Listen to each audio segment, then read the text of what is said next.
వాక్యాన్ని మనము ధ్యానించాలి. కొందరు ఆలస్యమని ఎంచుకున్నట్లు ప్రభు తన వాగ్దానమును గూర్చి ఆలస్యము చేయువాడు కాడు, ఎవడును నశింపవలనని ఇచ్చేయింపగా అందరూ మారు మనసు పొందవలనని కోరుచు మీ ఎడల దీర్ఘశాంతము గలవాడై ఉన్నాడు. దేవుడి యొక్క మాటలు మనందరి కొరకు దీవించి ఆస్వాదించి మహిమతో నడిపించుగాక. ఆమేన్. అపోస్తలులు పేతురు గారు రాస్తున్నటువంటి చాలా ప్రాముఖ్యమైనటువంటి మాటను మనము చాలా జాగ్రత్తగా గమనించాము. ఈ లోకంలో ఉన్నటువంటి ప్రజలందరూ కూడా, ప్రతి ఒక్కరూ కూడా బిజీలోనూ, వారి వారి పనుల్లోనూ, వారి వారి వృత్తుల్లోనూ, వారి వారి జాబుల్లో బిజీ అయిపోతూ ఉన్నారు. అయితే అపోస్తలుడైనటువంటి పేతురు గారు ప్రజలందరికీ ఒక హెచ్చరికను తీసుకొని వస్తూ ఉన్నారు. ఏమి యొక్క హెచ్చరిక అంటే, కొందరు యేసుక్రీస్తు ప్రభువు వారు ఇప్పుడు రాలే, అప్పుడు వస్తారులే, ఇప్పుడు వస్తారులే అనుకుంటూ వారు కాల వ్యాపన చేస్తూ ఉన్నారు. కాల వ్యాపన చేసేటువంటి వారికి ఒక ప్రత్యేకమైనటువంటి హెచ్చరిక వస్తుంది. అందరూ మారు మనసు పొందవాలని యేసుక్రీస్తు ప్రభువు వారు కోరుకుంటూ ఉన్నారు. దేవుని స్తోత్రాలమ్మా. మారు మనసు పొందవలనని, మారు మనసు ప్రతి ఒక్కరికి కావాలని యేసుక్రీస్తు ప్రభువు వారు కోరుకుంటున్నారు. అందరూ కూడా మారు మనసు పొందాలి, బాప్తీసం పొందాలి. దేవుడు తీసుకొచ్చేటువంటి రక్షణ కొరకు ప్రతి ఒక్కరూ కూడా సిద్ధపాటు కలిగి ఉన్నారు. యేసుక్రీస్తు ప్రభువు వారు ఎందుకు ఆలస్యం చేస్తూ ఉన్నారు అంటే, బాప్తీసం పొందేవారి కొరకు ఎదురు చూస్తున్నారు. బాప్తీసం పొందినటువంటి వారు మారు మనసు కొరకు ఎదురు చూస్తూ ఉన్నారు. మారు మనసు పొందాలి, బాప్తీసం పొందాలి. బాప్తీసం పొందిన ప్రతి ఒక్కరూ కూడా క్రీస్తుకు సమీపస్తులుగా చేయబడాలి. క్రీస్తు ఆలస్యం ఎందుకు చేస్తూ ఉన్నాడంటే, నీ నా కొరకే, ప్రజల కొరకు, కుటుంబం కొరకు, యావత్తు ప్రపంచంలో ఉన్నటువంటి ప్రజలందరూ కూడా అంతగా అందరూ మారు మనసు పొందవాలని, అందరూ కూడా పశ్చాత్తాపంలోకి రావాలని, అందరూ కూడా తమ దుర్మార్గతను విడిచిపెట్టవాలని యొక్క అపోస్తలుడైనటువంటి పేతురు వారు కోరుకుంటున్నారు. అలాగే యేసుక్రీస్తు ప్రభువు వారు ఆలస్యం చేస్తూ అందరూ కూడా ఆయన రాజ్యములో ఉండాలని యేసుక్రీస్తు ప్రభువు వారు ఇష్టపడుతూ ఉన్నారు.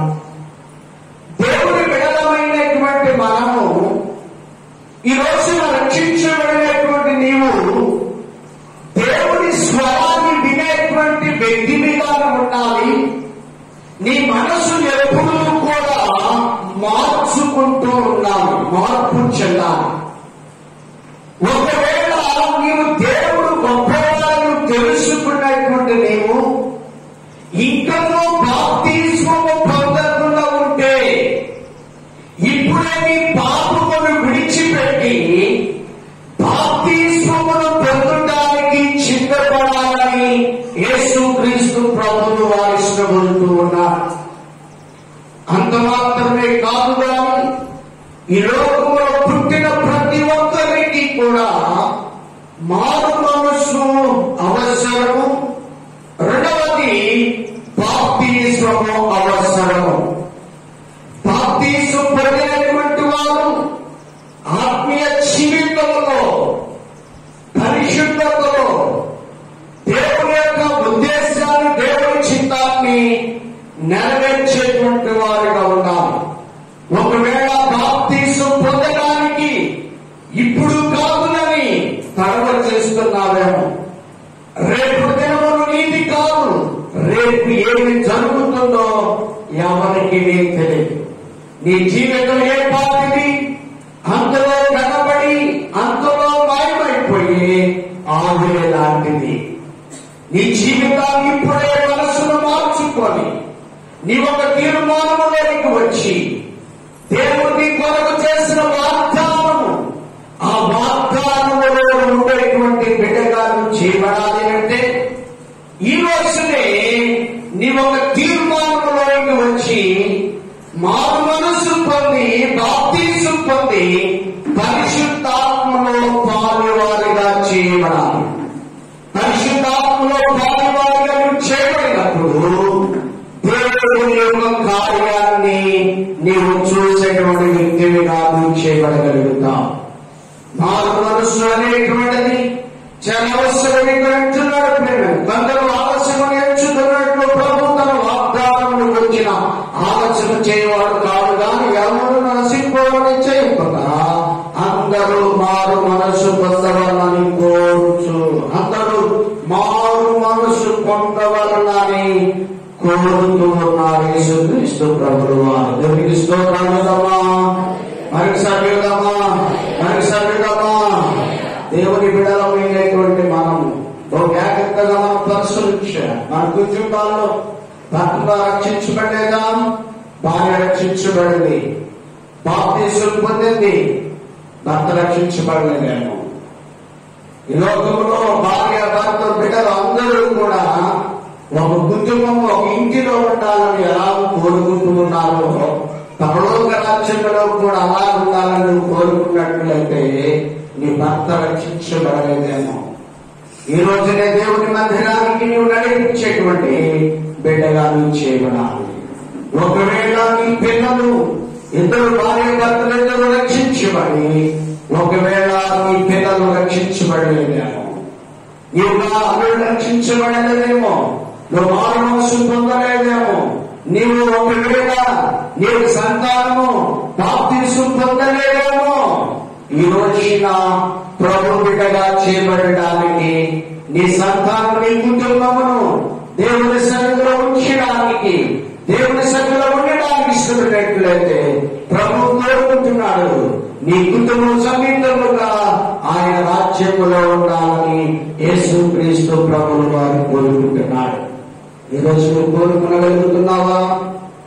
నా ప్రియ సహోదరి సహోదరుడా, నీ కుటుంబం సమేతముగా దేవుని రాజ్యానికి పాత్రలుగా చేయబడడానికి నువ్వు కోరుకుంటున్నావా?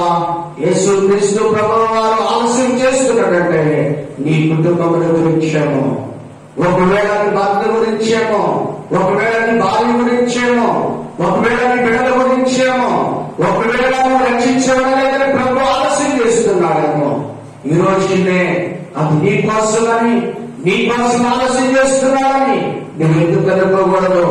ఈ రోజునే ఒక తీర్మానం కలిగి ప్రభు సన్నిధిలో బాప్తిస్మం పొందడానికి, నీవు ప్రభు బిడ్డగా చేపట్టడానికి, మారు మనసు పొందడానికి నువ్వు ఇష్టపడినట్లయితే యేసుక్రీస్తు ప్రభుల వారు ఆయన నిన్ను చూచి ఆనందించడానికి ఇష్టపడుతూ ఉన్నాడు. దేవుని బిడ్డలమైనటువంటి మనము ఈ రోజున ఒక తీర్మానం చేసుకోవాలి. ఈ రోజు ప్రభు నీతో వాగ్దానం చేస్తున్నాడు. ఆ వాగ్దాన పుత్రుడుగా ఉండాలని యేసుక్రీస్తు ప్రభువు వారు ఇష్టపడుతున్నాడు.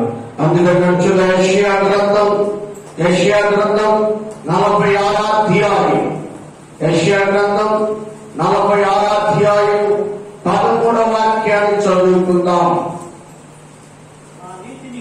నా నీతిని పెద్ద చదవండి. దగ్గరకు రప్పించి ఉన్నాను, అది దూరముగా లేదు. నా రక్షణ ఆలస్యం చేయలేదు. సియోనులో రక్షణ గుండా నియమించుచున్నాను.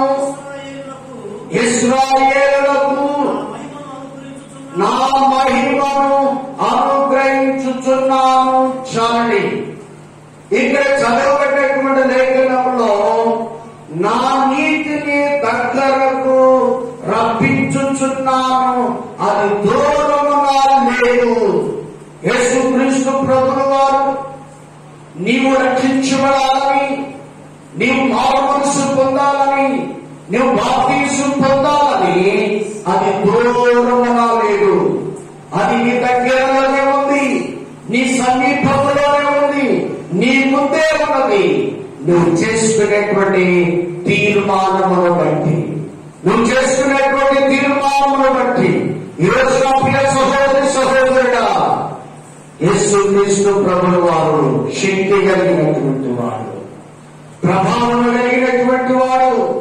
కనుక ఈ రోజున నీవు మరణించక ముందే, ఈ లోకమును విడిచిపెట్టక ముందే యేసుక్రీస్తు ప్రభువు వారు బిడ్డగా చేయబడినప్పుడు ఆయన రక్షణ దగ్గరగా ఉంది, దూరముగా లేదు.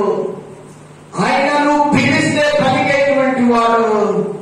ఈ రోజున నీవు ప్రభు కొరకు ఒక తీర్మానం చేసుకొని నీవు ప్రభు యొక్క బాప్తిస్మమును గురించి ఆలస్యము చేయకూడదు.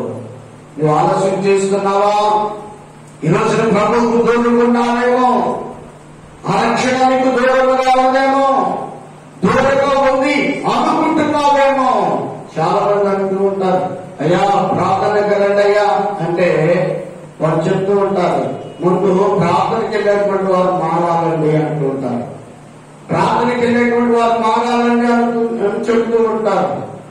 ప్రభు అంటున్నాడు, ఒకరిని గురించి కాదు కానీ నీ ఆత్మరక్షణకు రక్షణ ఉందా?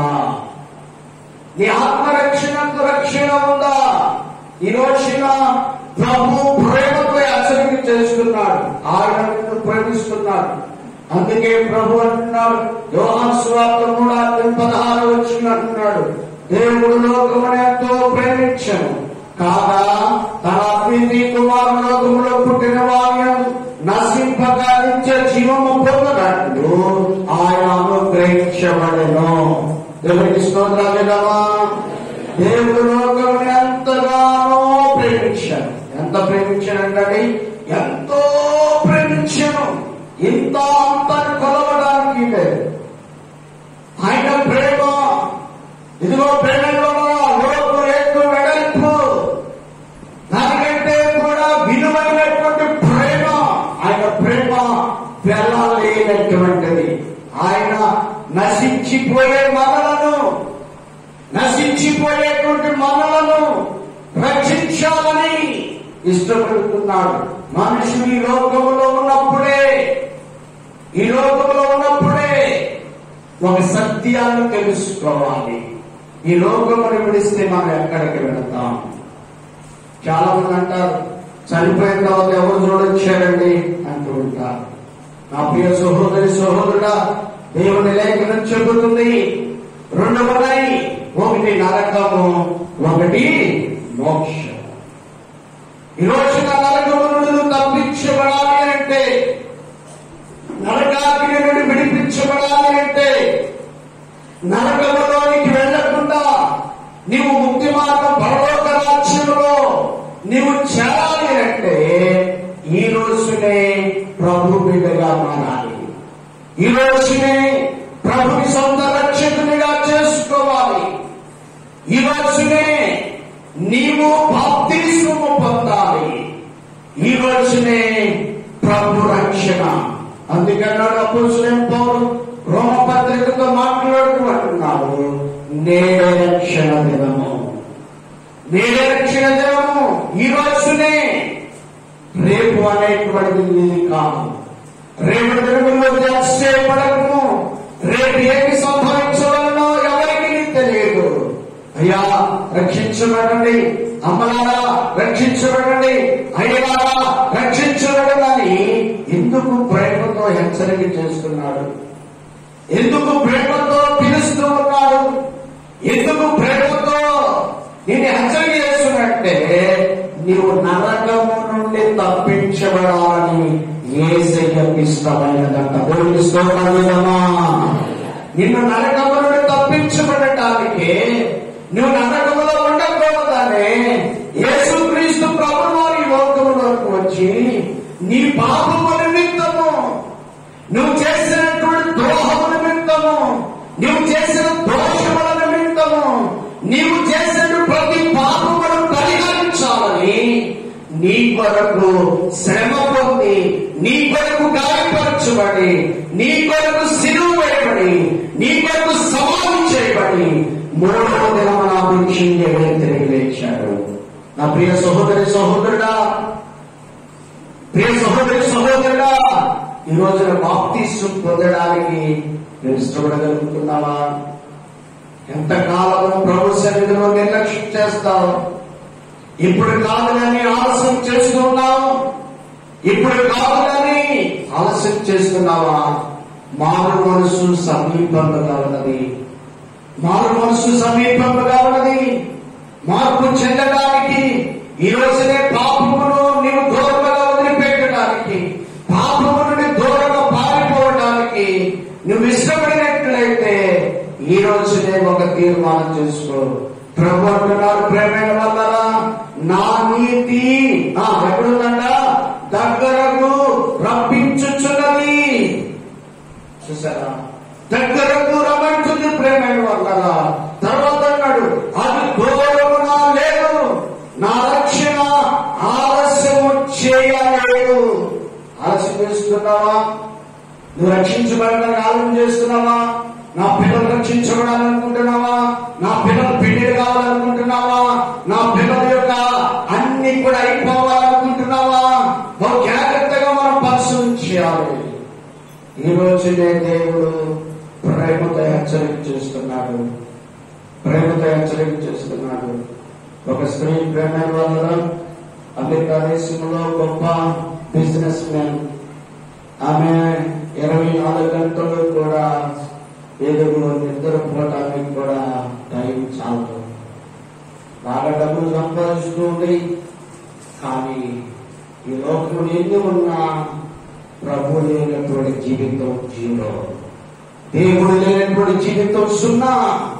అయితే ఆమె అనుకుంది, నేను రక్షించబడాలి, కానీ సమయం దొరకట్లా, ఏం చేయాలని ఆలోచన కలిగి, ఆమె సొంత నిర్ణయంతో ఆలోచన కలిగి, నేను చనిపోయే ముందు నేను ఒక ఇంజక్షన్ చేసుకుంటాను, నేను మినిమం 3 గంటలు 4 గంటలు బ్రతుకుతాను, అప్పుడు ఒక దైవచేతుల దగ్గరికి వెళ్ళి నేను అప్పుడు బాప్తిస్మం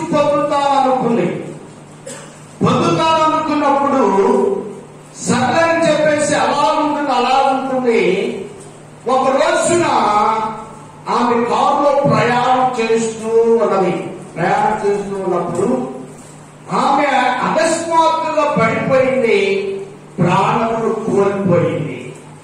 ప్రాణమును కోల్పోయిన తర్వాత హాస్పిటల్ తీసుకెళ్లిన తర్వాత ఆమె పక్కన ఉన్నటువంటి ఇంజక్షన్ చూస్తే ఆ డాక్టర్ ఇచ్చినటువంటి స్టేట్మెంట్ ఏంటంటే, ఈ ఇంజక్షన్ చేసుకుంటే 3 గంటలు బ్రతుకుతారు. ఆ డ్రైవర్ చెప్తున్నాడు, అది ఎందుకు ప్రకటన పెడుతుందంటే బాప్తిస్మం ప్రభువును తెలుసుకోవడం, బాప్తిస్మం పొందడానికి ప్రక్కనే పెట్టుకున్నది. జాగ్రత్తగా పరిశీలన చేయాలి. మరణం అనేటువంటిది నీకు చెప్పిరాదు ప్రేమైన వాళ్ళ. మరణం ఎంత అపారంగా దాగేటువంటిది కాదు. దేవుడు ఒక్కసారి పిలుచుకున్నాడంటే అది ఏ క్షణాన మన యొక్క శరీరాన్ని విడిచిపోతుందో తెలియదు. కానీ ఈ లోకంలో నీవు సజీవులుగా ఉన్నప్పుడే, నీవు ఆరోగ్యవంతులుగా ఉన్నప్పుడే, నీ దేవుని యొక్క రక్షణను ఆలస్యం చేయమాకు. నీ పాపాన్ని ఎందుకు తీసివేసుకోవడానికి ఇష్టపడలేకపోతున్నావు? నీ పాపముని ఎందుకు నీవు వదిలివేసుకోవడానికి ఇష్టపడలేకపోతున్నావు? ఒకవేళ నువ్వు రక్షించబడి వారు మనసు పొంది బాప్తిసం పొంది ఈ రోజున నీకు మారు మనసు ఉన్నదా? మారు మనసు ఉన్నదా? ఒకవేళ ఏదైనా ఒక పాపం ఉంటే దేవునికి సమీపస్తులుగా దేవుని రాజ్యాన్ని పాత్రులుగా చేయబడలేవు. దేవుని రాజ్యానికి పాత్రులుగా చేయబడలేవు. ఈ రోజు ప్రభు పిలుస్తున్నాడు. బ్రదర్ సిస్టర్, ప్రభు యొక్క రక్షణ దగ్గరగా ఉన్నది. అది ఆలస్యమయ్యే చేసేటువంటిది కాదు. ఇంకేదన్నా ఆలస్యం చేయవచ్చేమో కానీ ప్రభు రక్షణ ఆలస్యము చేయకూడదు. దేవునికి స్తోత్రాలు చేద్దామా? మరికి సాగిద్దామా? మరి చదువుకునేటమా? సంతోషంగా వేయడమా? ప్రభు రక్షణ ఆలస్యం చేయకూడదు. నువ్వేదన్నా ఆలస్యం చేయవచ్చామో, నువ్వేదైనా ఆలస్యం చేస్తేమో ప్రేమైన వాళ్ళ దేవుని బిడలమైనటువంటి మనము ఒక జాగ్రత్తగా పరిశోధన చేయాలి. ప్రభు బిడ్డగా నువ్వు చేయబడగలుగుతున్నావా? ఒకవేళ ప్రభు రక్షణ పొందేననుకుంటున్నా నీవు ప్రభు సమీపంగా ఉన్నావా, దూరంగా ఉన్నావా? ప్రభు ఇష్టలుగా నువ్వు జీవించేటువంటి బిడ్డగా నువ్వు చేయబడగలుగుతున్నావా? అందుకంటున్నాడు చూద్దాం. హబక్కు గ్రంథం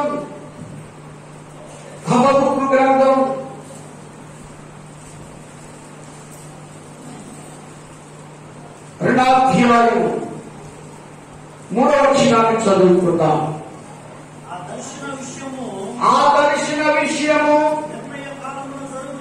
నిర్ణయ కాలము జరుగును, సమాప్తమగుటకై ఆతురపడుచున్నది. అది తప్పక నెరవేరును. అది ఆలస్యముగా వచ్చినను దాని కొరకు కనిపెట్టుము. అది తప్పక జరుగును. జాగు చేయకవచ్చును. చాలండి, ఏం చేయవచ్చునండి? జాగు చేయకవచ్చు, ఆలస్యము చేయకవచ్చును. ఆలస్యము చేయకవచ్చును. దేవుని బిడలమైనటువంటి మనము ఒక జాగ్రత్తగా మనం పరిశోధన చేయాలి. దర్శన విషయము నియామక కాలము జరుగునట్లు సమస్త మగుటకై ఆతురపడుచున్నది. దేవుని బిడలమైనటువంటి మనము ప్రభు చెప్పినది అది ఆలస్యమైనప్పటికైనా సరే అది వస్తుంది. దేవుని రాకడా కనుక నీవు జాబు చేయక ఏం చేయకూడదండి? జాబు చేయకూడదు. నువ్వు జాగ్రత్తగా మనం పరిశీలన చేయాలి. ప్రభు బిడ్డగా నీవు దేవుని సన్నిధిలో ఎదిగి ఫలించేటువంటి వారిగా ఉండాలి. ఎదిగి ఫలించేటువంటి వారిగా ఉండాలి. ఎదిగేటువంటి వారిగా ఉండాలి. ఎదిగేటువంటి ఫలింపులో నీవు కనబడిన ఎడల నీవు ఫలించేటువంటి వారిగా ఉన్నప్పుడు నీవు జాబు చేయవు. కానీ ప్రభు ఇచ్చేటువంటి రక్షణ కొరకంట నువ్వు కనిపెట్టుకొని తడువు చేయక ప్రభు కొరకు ఎదురు చూస్తా ఉంటాం. దేవునికి స్తోత్రాలుమా. దేవుని బిడలమైనటువంటి మనము మన యొక్క ఆత్మీయ జీవితాన్ని మనం పరిశీలన చేసుకోవాలి.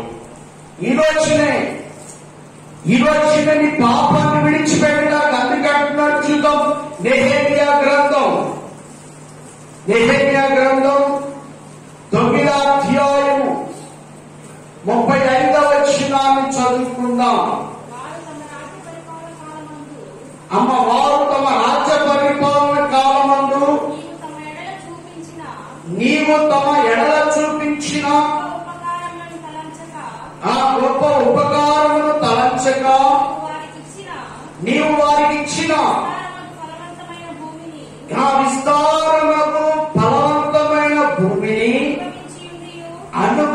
విడిచియుడియు సేవింపకపోయిరి, తమ చెడు నడతలను విడిచి మారు మనసు పొందనయిరి. చాలండి. దేవుడు ఇశ్రాయేలు పట్ల చేస్తున్నటువంటి మేలు, దేవుడు మన పట్ల చేస్తున్నటువంటి మేలు ఏంటి? ఆ మేలు అంటే ఎవరు సామర్థ్యము కొలది వ్యాపారాలు చేసుకునేటువంటి వారు వ్యాపారాలు చేస్తున్నారు, వ్యవసాయం చేసేటువంటి వారు వ్యవసాయం చేస్తున్నారు, జాబులు చేసేటువంటి వారు జాబులు చేస్తున్నారు, కాంట్రాక్ట్ పనులు చేసేటువంటి వారు కాంట్రాక్ట్ పనులు చేస్తున్నారు. గుడ్, మంచిది. అయితే ఎవరు సామర్థ్యం కొలది వారు చేస్తున్నారు. కానీ వారు మేము తింటున్నాము, మేము బాగున్నాము, మేము హ్యాపీగా ఉన్నాము, మాకు చాలు అనుకుంటూ తమ జీవితాన్ని ఎలా ఉంచుతున్నారే తప్ప దేవుని సన్నిధిలోనికి వచ్చి తమ పాపముల విషయమై పశ్చాత్తాపడినటువంటి ఇశ్రాయేలీయులుగా దేవుని బిడ్డలుగా కనబడలేకపోతున్నారు. ఇశ్రాయేలీయులుగా దేవుని బిడ్డలుగా కనబడలేకపోతున్నారు. కారణం ఏంటి అని మనం పరిశీలన చేసినప్పుడు, మేము తింటున్నాము, మేము త్రాగుతున్నాము, మాకు దేవుడు ఎందుకు? మాకు ఎండ వస్తుంది, గాలి వస్తుంది, వర్షం వస్తుంది, మాకు కావాల్సినవన్నీ మాకు ఉన్నాయి అని చెప్పేసి మనుషుడు దేవుని ఆరాధించుటకు, దేవుని స్తుతించడానికి, దేవుని గణపరచడానికి, దేవుని సన్నిధిలో ఉండడానికి ఇష్టపడలేకపోతున్నాడు. ఏంటండి, బుధవారం శనివారం ప్రార్థన చేయలేదండి, పని దగ్గర లేట్ అయిందండి అని చెప్పుకునేటువంటి, నిజంగా బైబుల్ ప్రకారంగా చెప్పాలంటే నమ్మక ద్రోహులంట దేవుడికి. నమ్మక ద్రోహులని బైబుల్ లేఖనంలో రాయబడింది. బుధవారము శనివారము పరిశుద్ధమైన ఉపవాస దినం, దేవుని సన్నిధిలో ఆరాధించడానికి, దేవుని సన్నిధిలో స్తుతించడానికి, దేవుని సన్నిధిలో గణపరచడానికి, దేవుని సన్నిధిలో మహిమపరచబడడానికి, సంఘంలో కలిసి ప్రార్థించడానికి వారేం కావాలంటే దేవుని మేలు కావాలి, ఈ లోకంలో ధనం కావాలి, బంగారు వెండి కావాలి. మేము మాత్రము దేవుని సన్నిధికి రాము, పాపములను మేము ఒప్పుకోము, మేము వచ్చేటువంటి పరిశుద్ధమైన మా ఇష్టం వచ్చినప్పుడు వస్తాము.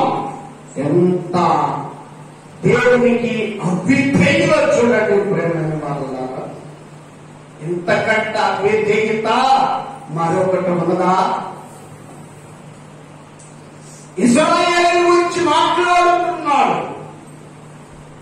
ఇశ్రాయేలుతో దేవుడైన యెహోవా మాట్లాడుతున్నటువంటి మాటలు, ప్రేమించి భూములనిచ్చాడు, ప్రేమించి గాలినిచ్చాడు, ప్రేమించి ఎండనిచ్చాడు, ప్రేమించి వర్షాన్నిచ్చాడు, ప్రేమించి మనసునిచ్చాడు, ప్రేమించి పండ్లు పండడానికి దేవుడు కృపను అనుగ్రహిస్తే వాళ్ళు తమ చెడు మార్గములను, ఏంటా చెడు మార్గం అంటే రాత్రికాల సమయం పరిశుద్ధాత్మదేవుడు మాట్లాడాడు. ప్రార్థన నిలకడగా ఉండాలి. నిలకడ లేనటువంటి జీవితం ఏమవుతుందంటే ఏవేవో సాకులు ఎత్తుకుంటూ ఉంటుంది. అందుకు అపోస్తులైన పౌలు దశలోనికి సంఘంలో మాట్లాడుతూ అంటూ ఉన్నాడు, ప్రేమ వల్ల పరిశుద్ధులుగా ఉండటకు మిమ్మల్ని పిలిచితిని గాని, పరిశుద్ధులుగా ఉండటకు, అక్రమము చేసేటువంటి వారిగా, పాపము చేసేటువంటి వారిగా, దేవునికి దూరమయ్యేటువంటి వారిగా నేను మిమ్మల్ని పిలవలేదు. అందుకే బుద్ధులేని కన్యకలతో మాట్లాడుతున్నటువంటి మాట్లాడి తెలుసా, అక్రమము చేయు, అంతకంటే ఘోరమైన పాపం మరొకటి లేదు. దేవుని సన్నిధిని నిర్లక్ష్యం చేయవాడు ఎలాంటివాడంట? శాపగ్రస్తుడంట. శాపగ్రస్తుడు. ఈరోజు నీకు అర్థం కాదు. ఆలస్యం అవుతుందిలే, దేవుడు రాక ఆలస్యం అవుతుందిలే అనుకోవచ్చు. నీ యొక్క ప్రతి ఒక్క అటెండెన్స్ దేవుడి దగ్గర ఉంది. ప్రతి ఒక్క అటెండెన్స్ దేవుడి దగ్గర ఉంది. ప్రేమైన వాళ్ళరా, నీవు దేవుడి మందిరంలోకి వచ్చి దేవుడి మాటలను ఆలకించే వ్యక్తిగానే ఉన్నావా? తనగా ఎంచుకొని ఎత్తబోయే స్వామి వలెవని ఉన్నావా? దేవుడి పరిశుద్ధాత్మ వైపు నీవు తేరు చూచే వ్యక్తిగా నీవు ఉండాలి. నీతిమంతులట ఖర్జూరపు వృక్షం వలె ఎప్పుడు కూడా తమ తలలు ఎత్తుకొని పరిశుద్ధాత్మ వైపు చూస్తూ ఉంటారు. ఈరోజు నాకు ఏమి మాట్లాడుతున్నాడు ప్రభు? ఏమి మాట్లాడుతున్నా?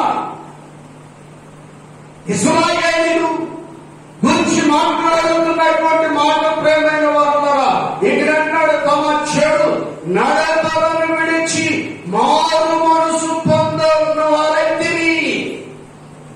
మారు మనసు పొందడానికి, ప్రభు రాజ్యంలో హక్కుదారు చేయబడడానికి ఇష్టపడలేకపోతున్నారు. ఈ రోజున ప్రేమించి హెచ్చరిక చేస్తున్నాడు. ప్రేమ యొక్క హెచ్చరిక నీ దగ్గరికి వస్తుంది. దేవుడు నిజముగా నువ్వు ఆరాధించేటువంటి బిడ్డగా నువ్వు చేయబడగలుగుతున్నావా? ప్రభు సన్నిధిలో ప్రభుని ఆరాధించేటువంటి బిడ్డగా నువ్వు ఉండగలుగుతున్నావా? దేవుని బిడ్డలమైనటువంటి మనము జాగ్రత్తగా మనం పరిశీలన చేయాలి. అందుకంటున్నాడు, చూద్దాం. అపోస్తలుల కార్యం 11వ అధ్యాయం 18వ వచనాన్ని చదువుకుందాం. వారు ఈ మాటలు విని ఏమి అడ్డు చెప్పక అన్యజనులకును దేవుడు జీవాంతమైన మారు మనస్సు దయచేసి ఉన్నాడని చెప్పుకొనుచు దేవుని మహిమపరచిరి. చావండి. ఇక్కడ చదవబడినటువంటి లేఖనంలో వారు ఈ మాటలు విని మరి ఏమి అడ్డు చెప్పక, ఏం చెప్పలేదండి? అడ్డు చెప్పలేదంట. చాలా మంది కూడా చెప్తూ ఉంటారు, అడ్డు చెప్తూ ఉంటారు, ఆటంకాలు చెప్తూ ఉంటారు, సాగులు చెప్తూ ఉంటారు, లేకపోతే ఏవేవో చెప్తూ ఉంటారు. నువ్వు దేవునికి భయపడేటువంటి వ్యక్తిగా నీవు ఉండగలిగితే, దేవుని భయపడేటువంటి బిడ్డగా నువ్వు చేయబడగలిగితే, దేవుడితో సహవాసం కలిగినటువంటి బిడ్డగా నువ్వు చేయబడగలిగితే, దేవుని సన్నిధిలో ఎదిగేటువంటి వ్యక్తిగా ఉండగలిగితే, దేవుడు తన బిడ్డల కొరకు చెబుతున్నటువంటి మాట ఏంటంటే, అట్లయితే అన్యజనులకును దేవుడు జీవాంతమైన మారు మనసు దయచేసి ఉన్నాడని చెప్పుకొనొచ్చు దేవుని మహిమ పరిచయం. దేవుని బిడ్డలమైనటువంటి మనము జీవాంతమైనటువంటి మారు మనసు అంట. ఎలాంటిదంటే ఈ మారు మనసు జీవాంతమైనటువంటి మారు మనస్సు. ఈ జీవాంతమైనటువంటి మారు మనస్సు కొరకు నీ సిద్ధపాటు ఎలా ఉన్నది? అన్యజనులు సహితము దేవుని యందు విశ్వాసం ఉంచి దేవునికి సరెండర్, దేవునికి లోబడుచు అడ్డు చెప్పక దేవుని సన్నిధిలో ఎదుగుచున్నటువంటి మారు మనసు పొందుతున్నటువంటి జీవాంతమైనటువంటి మారు మనసు నాకు అవసరం. జీవాంతమైనటువంటి రక్షణ నాకు అవసరం. జీవాంతమైనటువంటి మారు మనసు ద్వారా పరలోక రాజ్యాన్ని స్వతంత్రించుకొనగలరని నమ్మారు, విశ్వాసించారు. ప్రభు ఇష్టలుగా బ్రతికారట. దేవుడికి స్తోత్రం చేద్దామా? దేవుడి బిడ్డలమైనటువంటి మనం మన యొక్క ఆత్మీయ జీవితంలో మనము భరించేటువంటి వారులుగా మనం చేయబడాలి. అందుకంటున్నాడు, చూద్దాం 17వ అధ్యాయము 30వ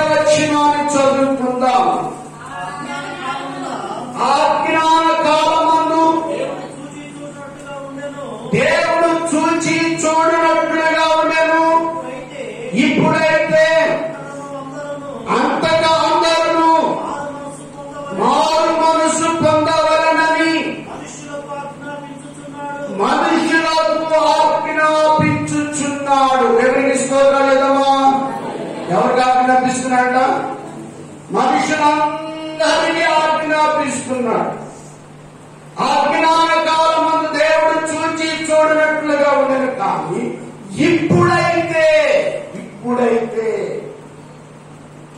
అందరూ కూడా మారు మనసు పొందాలి.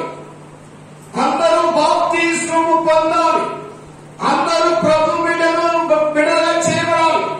అందరూ మారు మనసు పొంది ప్రభు సన్నిధిలో ఎదిగేటువంటి వారుగా ఉండాలని యేసుక్రీస్తు ప్రభువు వారు సెలవిస్తూ ఉన్నారు. దేవుని బిడ్డలమైనటువంటి మనము ఈ రోజున ప్రభు బిడ్డలంగా మనం చేయబడగలుగుతున్నామా? ఈ రోజున రక్షించబడ్డాం, కానీ మారు మనసు ఉన్నదా?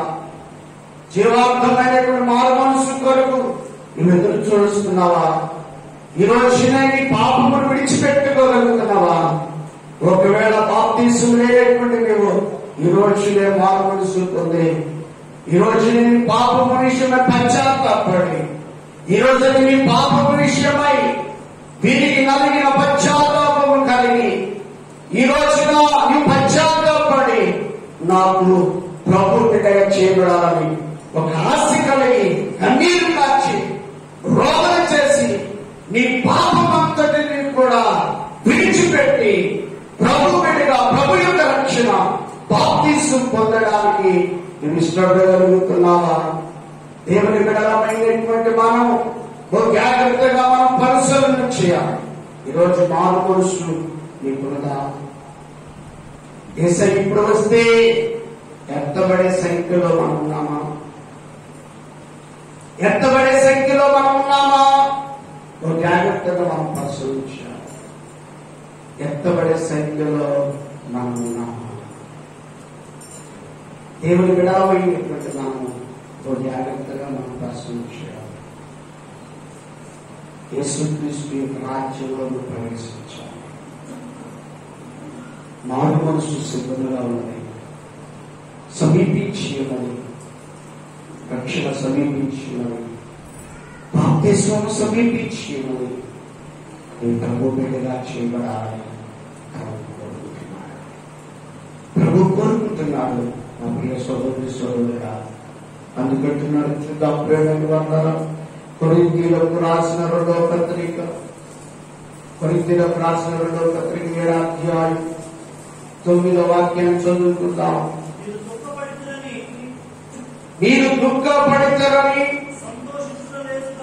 సంతోషించలేదు కానీ మీరు దుఃఖపడి మారు మనసు పొందుతారని ఇప్పుడు సంతోషించుచున్నాను. ఎలాగనగా ఏ విషయంలోనైనాను మా వలన మీరు నష్టం పొందకుండాకై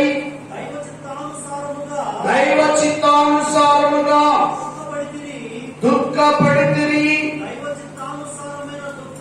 దైవ చిత్తానుసారమైన దుఃఖము రక్షణార్థమైన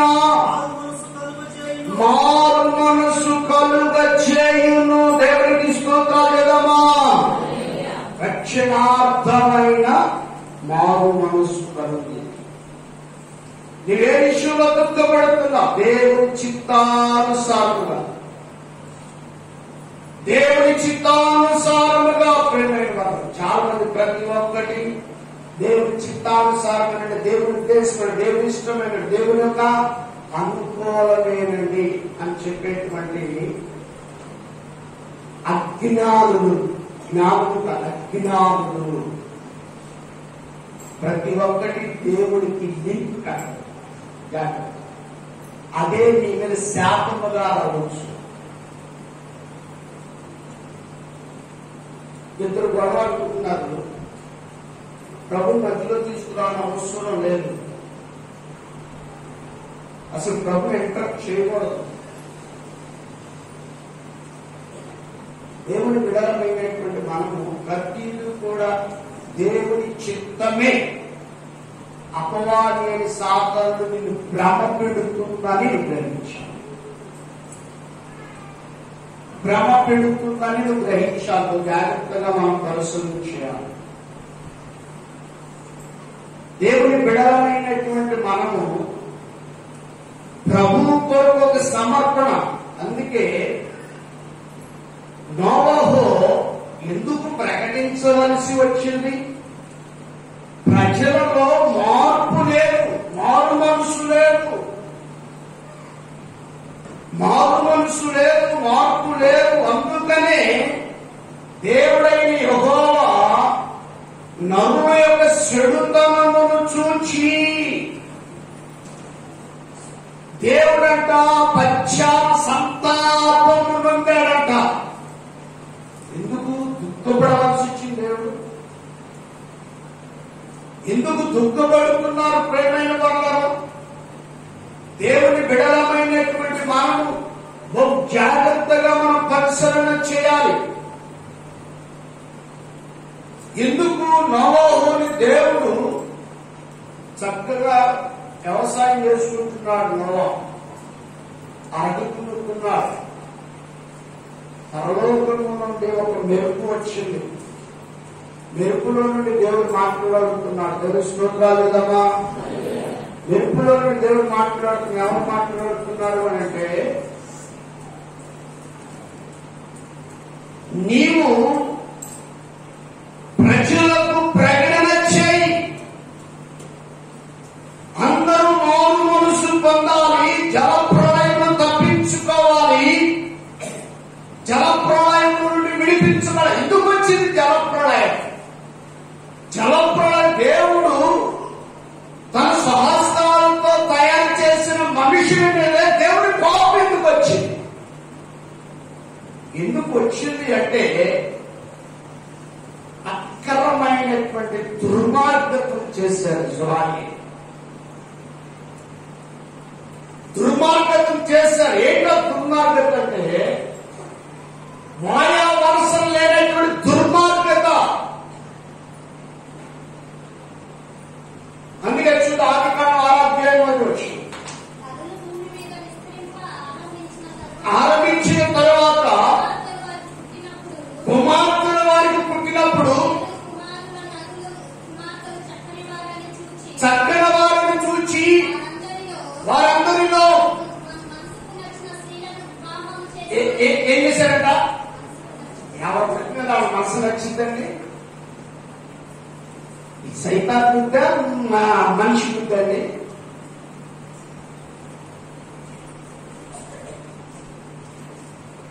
దేవుడి కోపం ఇశ్రాయేలు ఈ యొక్క ప్రజలకు స్వహస్తాలతో తయారు చేసినటువంటి దేవుడి ఈ యొక్క ప్రజల మీదకి ఎందుకు కోపం రగులుకుంటూ రావాల్సి వచ్చింది?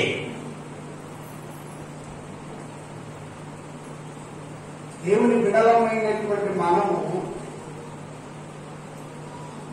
దేవుని యొక్క పరిశుద్ధతను కలిగిన వారిని మనం చేయబడాలి. దేవుని స్తోత్రాలు విడమా. అందరూ కూడా దేవుని చిత్తం, ప్రతి ఒక్కడే దేవుని చిత్తం అని నువ్వు భ్రమపడితే ఆ దేవుని చిత్తం అనేటువంటి మాట కుటుంబాన్ని పతనం చేస్తాం. జాగ్రత్త. ప్రతి ఒక్కటి దేవునికి కలపకూడదు. నరుల విషయమై దేవుడు అంట సంతాపపడ్డాడట. చూడండి ఎంత వేదన, ఎంత బాధ చూడండి, ఎంత బాధ చూడండి. అయ్యో నరులకు మారు మనసు లేదే, జ్ఞానం లేదే. నచ్చినటువంటి స్త్రీలతో వారు పాపము చేసి వారి చేతుల పాపము తెచ్చుకున్నారట. ఎంత భయంకరం, ఎంత భయంకరం. దేవుని బిడలమైనటువంటి మనము, దేవునితో సహవాసం కలిగినటువంటి మనము, అయ్యో నాకు ఇప్పుడు మారు మనసు కావాలని ఒక దుఃఖం కావాలి. ఈ రోజున మంచిగా ఒక పొలాలు ఉన్నాను, దమ్ము బిర్యానీ తిన్నాను, ఈరోజు పుట్టిన పుట్టినరోజు జరుపుకున్నాను, మంచి వస్త్రాలు ధరించాను, నా కుటుంబం బాగుందని సంతోషించే దానికంటే కూడా నీ పాపం విషయమై పశ్చాత్తాపడి, నీ పాపం విషయమై దేవుని సన్నిధిలో తోడాలి, కన్నీరు కచ్చవాళ్ళు చేసి నీ పుణ్యం కలిగితే ఆయన ప్రేమ కలిగిన దేవుడు నీ పాపాన్ని క్షమించి పరిహారించి నీ కుటుంబమును క్షేమంగా ఉంచడానికి ఇష్టపడుతున్నాడు. రక్షణాధారమైన ఈ యొక్క దుఃఖము మనం రక్షించేటువంటిదిగా ఉండాలి. అందుకే నినివే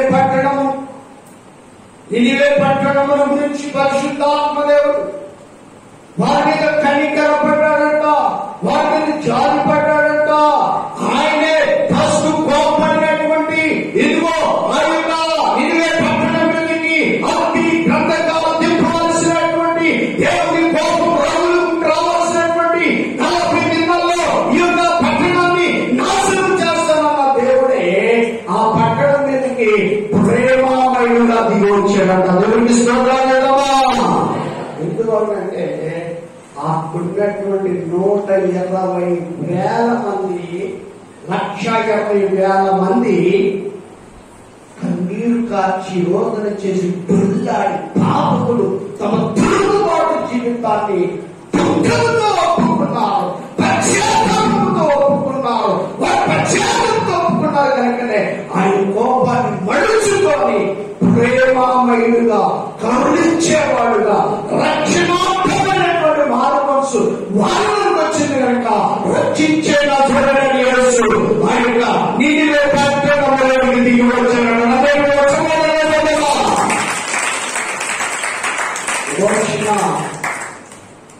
మానవ మనస్సును పొంది దుఃఖంతో అయ్యో ఇంతగా నా గుండె పడలేదు, నా పాపం అబద్ధమే పాపం, దొంగతనమే పాపం, వ్యభిచారమే పాపం, చోదనే పాపం, నరహత్యే పాపం, ఎదుటివాడు దూషించడమే పాపం, సంఘంలో కలిసిపోవడమే పాపం, సంఘంలో అభివృద్ధి పొందడమే పాపం, ఆదివారం ఉపవాసంగా లేటిగా రావడమే పాపం, దేవుడికి వ్యతిరేకమైన పాపం, దానికంటే పాపం మరి ఒకటి లేదు. దేవుని బిడ్డలమైనటువంటి ఆత్మీయ జీవితం ఎలాగో మనం మార్పు చేయలేదు. రక్షణాధారమైనటువంటి మానవసు రక్షణాధారం నిన్ను రక్షించేటువంటి దేవుని కొరకు నువ్వు కన్నీరు కాచి దుఃఖంతో ప్రార్థన చేసేటువంటి బిడ్డలుగా చేయగలుగుతున్నామా? అందుకని వేసుకెళ్ళి గ్రంథం 18వ అధ్యాయం 31వ వచనాన్ని చదువుకుందాం. మరణమునందువాడు మరణమునందుటను బట్టి నేను సంతోషించువాడును కాను, కావున మీరు మనసు త్రిప్పుకొనుడి, ఇప్పుడు మీరు బ్రతుకుదురు, ఇదే ప్రభువు యెహోవా వాక్. దేవుని స్తోత్రాలు చేద్దామా?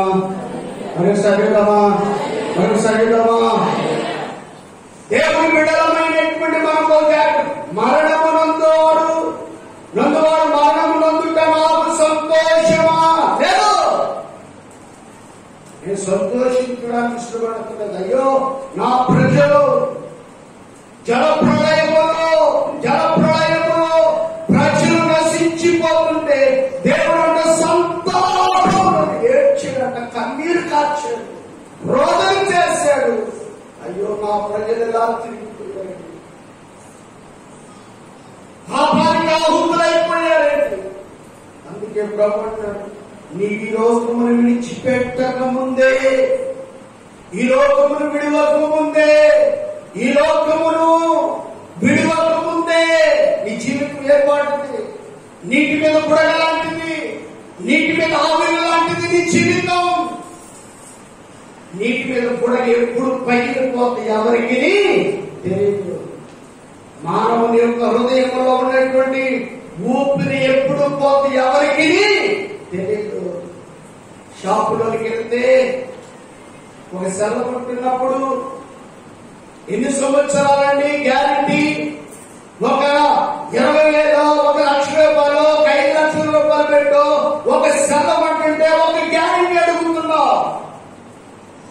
ఇల్లు పెట్టి కొనాలనేటువంటి ప్రాణానికి గ్యారంటీ లేదు. దేవుని స్తోత్రం లేదమ్మా. ఇల్లు పెట్టి కొన్ని కోట్లు పెట్టి కొనాలని నీవు కొనలేని ప్రాణాన్ని, అలాంటి ప్రాణాలకు గ్యారంటీ లేదు. మరి నువ్వు సిద్ధపడి ఉండగలుగుతున్నావా? నువ్వు సిద్ధపడగలుగుతున్నావా? దేవుని బిడ్డలమైనటువంటి మనము ఒక జాగ్రత్తగా మనం పరిశీలించాలి. ప్రభు కొరకు ఎలాంటి సమర్పణ ఈ రోజు నీలో ఉన్నదా? మరణము నొందకే మనుషుడు మరణము నొందుకను బట్టి నేను సంతోషించువాడును కాదు, కానీ మీరు మనస్సును త్రిప్పుకొని ఇప్పుడు మీరు బ్రతుకుదురు. మనం బ్రతకాలి అంటే మనం మారు మనసు పొందాలి. దేవునికి స్తోత్రాలు లేదమ్మా. రెండవ మరణము తప్పించబడాలి అంటే మారు మనసు పొందాలి, బాప్తిస్మం పొందాలి.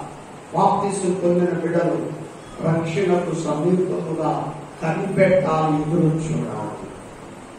నేను రక్షించబడాలి, మారు మనసు పొందిన బాప్తిస్మం పొందిన సంఘం కొట్టుకోకూడదు.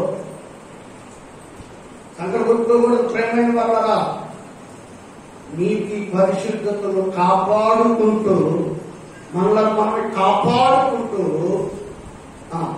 ఆయన రాజ్యము కొరకు, ఆయన రాకుడ కొరకు కనిపెట్టాలి అంటారు. ఆయన రాకుడ కొరకు కనిపెట్టాలి. ఎప్పుడైతే మనం కనిపెట్టగలుగుతామో అప్పుడు ప్రభు కార్యం జరుగుతుంది. అందుకంటే చూద్దాం, మత్తయి సువార్త 3వ అధ్యాయం 2వ వచనాన్ని చదువుకుందాం. మత్తయి సువార్త 3వ అధ్యాయం 2వ వచనం.